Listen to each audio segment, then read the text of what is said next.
Welcome to Bridge the Gap with hosts Josh and Lucas, a podcast dedicated to informing, educating, and influencing the future of housing and services for seniors. Powered by our supporting partners NHI, Rcare, NRC Health, TSOLife, Erdman, and Sherpa. View more and check out all things Bridge the Gap on our new website, btgvoice.com. Welcome to Bridge the Gap podcast with Josh and Lucas, a senior living podcast. We have an exciting guest here in Philadelphia. It's a cold, rainy day, but it's nice and sunny inside with Scott Stewart, the principal of Capital Seniors Housing. Welcome, Scott. Thanks, Lucas. I've always wanted to be on NPR. This is great.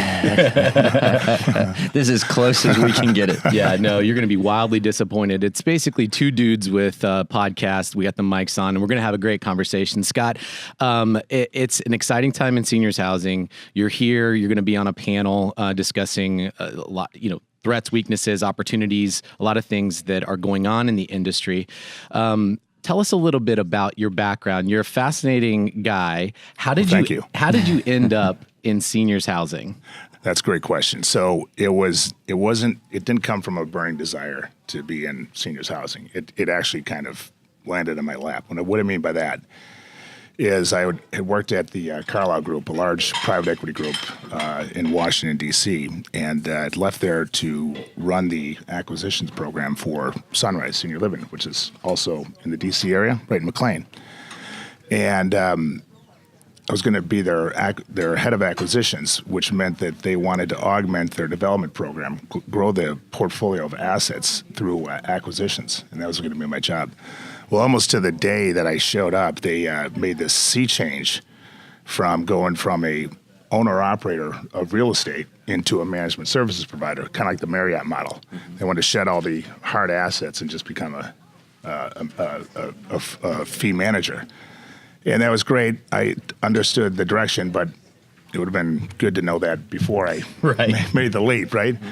And I'm kind of a sticks and bricks guy. And so the good news is I kept in good touch with the folks at Carlyle, and including especially the head guy, a fellow by the name of Rob Stuckey. He's a really smart guy. He's been running the U.S. real estate program there for the past 20 years. And he and I would take a run every Friday. And at the cool down of one of those runs, we started talking about, seniors housing. I said that the move over to Sunrise may not have been the best career move, but this space is really interesting. This is, by the way, in 2003. Gotcha. It's kind of the birth of senior housing real estate. And he said, why is that? And I said that, well, it's because it's high yielding and it's recession proof, or as recession proof as any real estate industry could be. Being a smart guy he is, he got it and said, why don't you grab a couple guys and we'll set you up in business, become a joint venture partner. And that was the birth of Capital Seniors Housing 15 years ago this month. Awesome. Yeah. And so we embarked on a couple of joint ventures where we were buying opportunistic properties. Those are properties that have not fully achieved their potential. They're half broke. There's something wrong with them. They need resources. They need to get fresh coat of paint, new landscaping, maybe a new marketing program, perhaps a new operator, and just get their house in order before they can, grow the NOI, get stabilized, and then ultimately, harvest that value by taking it to market. So we did that. The timing was great. There wasn't a whole lot of competitors going after these properties, and we grew a portfolio pretty quickly. Went from JV1 to JV2. And then the bottom dropped out on everybody in real estate, circa 2008 with the Great Recession. So we took a pause, but that's how we got started in the business. Interesting. So you took us up to kind of 2008 there. What changed for you guys? What kind of strategies changed? Because everything I think hit pause, like you said, and then reset. A lot of people did new strategies, new things. Take us from 2008 to what you guys have done up to now. Sure. So 2008, nobody was doing anything. You it's just human nature or just basic common sense. You don't want to buy things as they're, depleting in value or losing their value. So you got to wait till you think that things bottom out, then you get back in the game. And so during that time, that 2 years, called it 2.5 year stint, that's when we really got focused in on the operations and understood, You'd think we would have done that before we got into the business, but we waited till we had that time to really hone in on, detailed line items, and really had a first good appreciation for how complex the business is. So having that full understanding, and a robust economy on the launch pad, we took on another capital partner at that time, which was Harvard Management Company, which runs the endowment for Harvard University. So here we found ourselves in a great space with two really good, blue chip partners, and then we grew a new platform from there. Excuse me. So all that was going great, but we really hit our stride, I think, is when we got a development team on board.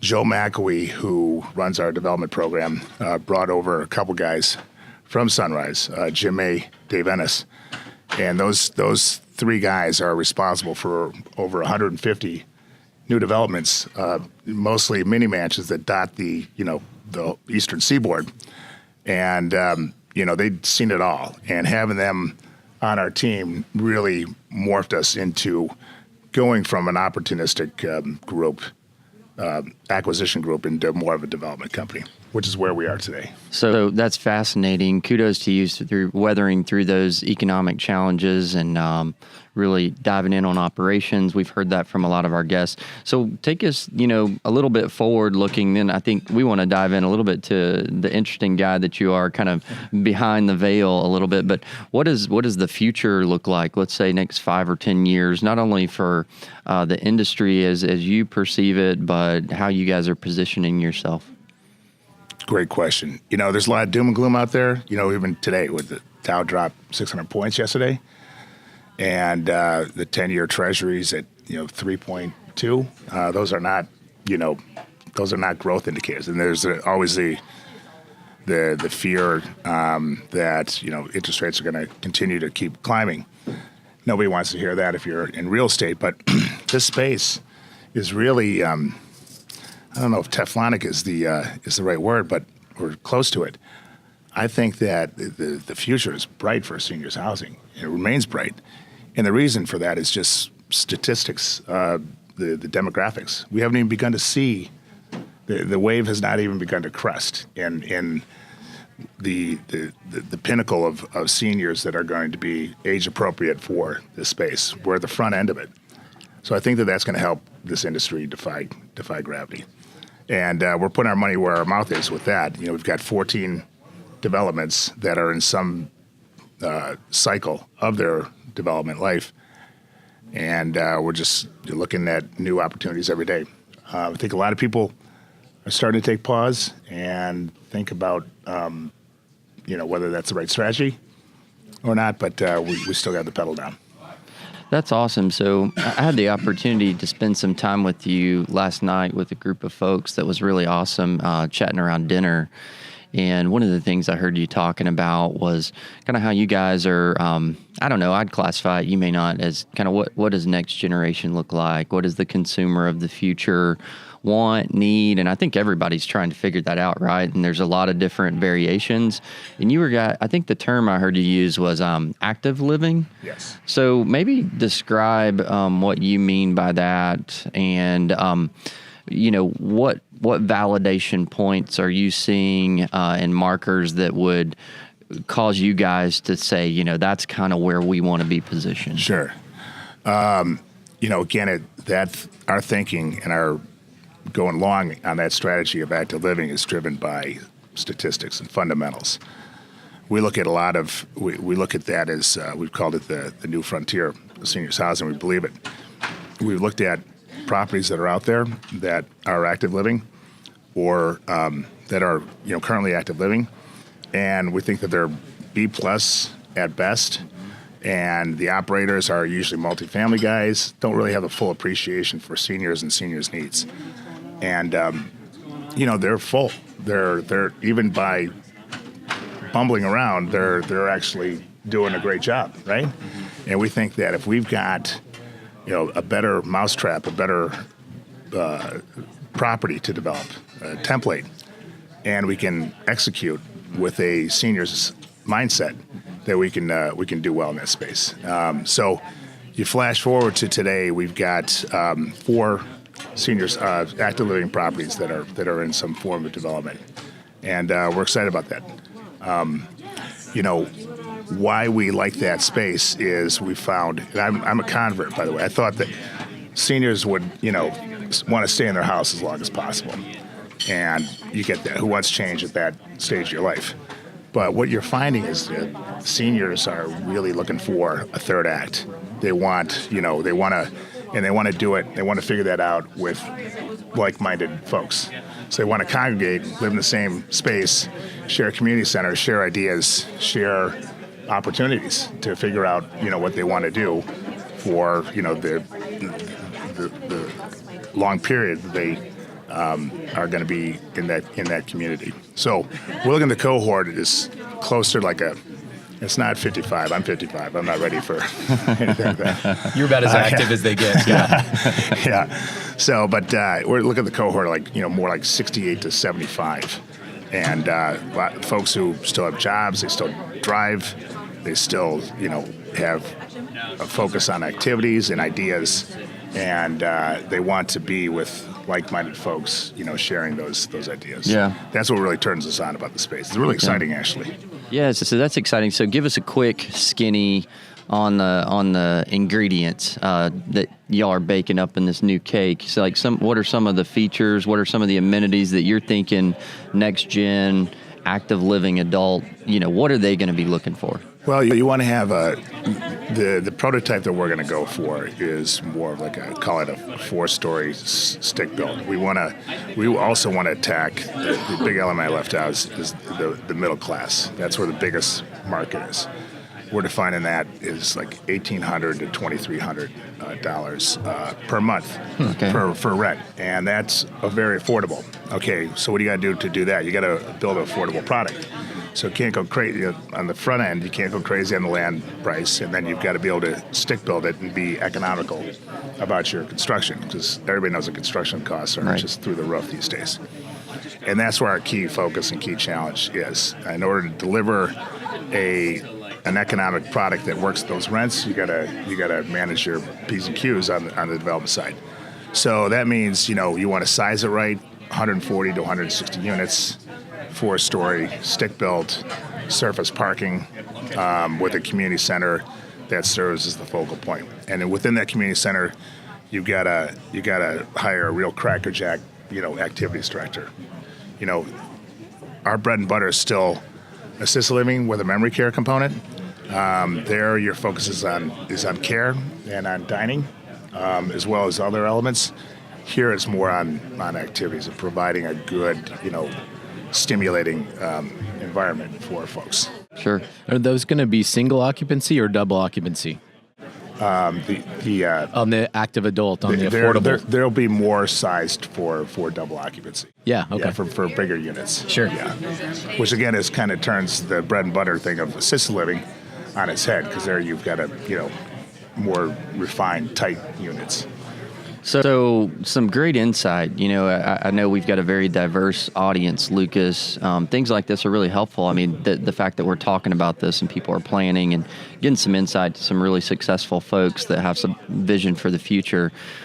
We joked a little bit about it last night because you've had the opportunity to know Scott a lot longer than I have. And I think we were talking about he may be one of the world's most interesting men. And so very eclectic. So I was enjoying some of your the history buff. Realize you're an Ironman, some of that. So Scott and Lucas, give us a little insight to y'all's relationship, how y'all connected, and then I want to know more about the world's most interesting man. Well, and so let's transition to that. So Scott, you can't see, but I'm blushing right now. Right. Yeah, you're going to be fine. Don't you worry. So you're a history buff. You just bought a new house. It's got a lot of history. You've run marathons on, I believe, every continent. Yep. You're an avid suit collector. Looks like custom suits. You're wearing a dog vest today that has an interesting backstory to even some politics there. So who doesn't like dogs? Bring us into the fold. How have you been such an overachiever? Well, that's maybe an overstatement, but I'll take the compliment. So thank you first. I would say that, or people would say that I've been blessed and cursed with a lot of energy, and it's, on the blessing side, you tend to get a lot of stuff done. Don't need as much sleep as folks. On the curse side, you got to figure out what to do with all those extra hours. And the Seven Continents Club thing, which was a lot of fun doing, and I'm very proud of that, is really a marriage of my two passions: traveling and running. Running is great. Running is an individual sport. You have a lot of time by yourself. You can do a lot of thinking. You can also educate yourself with podcasts, with books on tape, that kind of stuff. And so I like that. And it's you put a pair of shoes, a pair of running shoes, and take them anywhere, and next thing you know, you're getting a workout in, right? Sure. So that's got good benefits to it in itself. It's also an energy burn, and you stay healthy along the way. What's not to like about all those things? And so did that, and I'm now doing the Seven Continents going around for round 2. And I'm doing that with my daughter. We just got back from awesome. Dublin, running that marathon over there. So she ticked off Ireland, Europe, and that was neat. And then I'm debating whether I'm retired from the Erdman. Those are like marathons on steroids. Sounds like you're not retired. If you're debating it, then you're not retired soon. Yeah, maybe I'll come out of retirement. Yeah, that would be. I mean, if I could get. You got to qualify for Kona, just like you got to qualify for Boston. I didn't say I run these things or do these things fast. In fact, I'm pretty slow. The age thing is tough to combat, and then you got to put your miles in, right? To get good at this stuff. But if I could get to Kona, where the World Championships are, by hook or crook, I mean that would probably be a good cap to do all that stuff. Yeah. So to round out the show, talk to us about your infatuation or obsession with JFK. I guess it's a fair characterization. I share his ideals. I like more, I think, by coincidence than stalking. I've got a lot in common with him from, spent a lot of time in Boston, got a place on the Cape, went to, grad school at Harvard, and, but he was just a cool cat, and he was very inspirational. He just what he did for America at the time, was just giving everybody hope and promise. A lot of what you saw with Obama recently, in Obama's first year or so. Clinton and even Reagan, where you just have a new beginning. He really did that. Didn't obviously achieve his what he wanted to do because of what happened. But he's a very interesting guy, and so with that, the latest thing I think you're referring to is I had an opportunity. I was empty nester, moving out of the Washington D.C. suburbs into downtown, into Georgetown specifically, and the house where he met Jackie on Mother's Day, May 13th, 1951, came on the market, and I scooped it up. And, Scott was there. That's awesome. Yeah, and got it all renovated, and we had the 60s Mad Men theme housewarming just this past weekend, as a matter of fact. I think I saw some pictures from that. Yes, it looked awesome. Well, Scott, we're grateful for your time. Congratulations on 15 years at Capital Seniors Housing. It's a gigantic accomplishment, and I was most impressed, really, not just of the accomplishment of the longevity, but by the words of the people that you've developed around the company. I found that to be really inspiring, and so congratulations, and we're going to be watching you closely in this next phase and these developments, and we're going to be rooting for you. Thank you. Thanks, Lucas, particularly for showing up at the party and being part of the celebration. I hope you had a good time. That was a great, that was a pinnacle for us. So 15 years in business is tough for any kind of business, right? But tying it all together with all the running and all that stuff, the way I'm able to do a lot of that is I think I've got arguably the best team in the industry. In fact, I know I do. It's just fantastic folks who are competent. They've seen it all. They're confident in making great decisions. with or without me, and that's enabled us to do a lot in a short period of time with just a few people. So we got to celebrate that on Thursday night. And again, I'm glad that you were there to witness it. Honored. So thank you so much. This has been another great episode of Bridge the Gap. Mark your calendar. Josh and Lucas are headed to ASHA January 30th through February 1st for the American Seniors Housing Association annual meeting. Register and book a meeting with Bridge the Gap at btgvoice.com.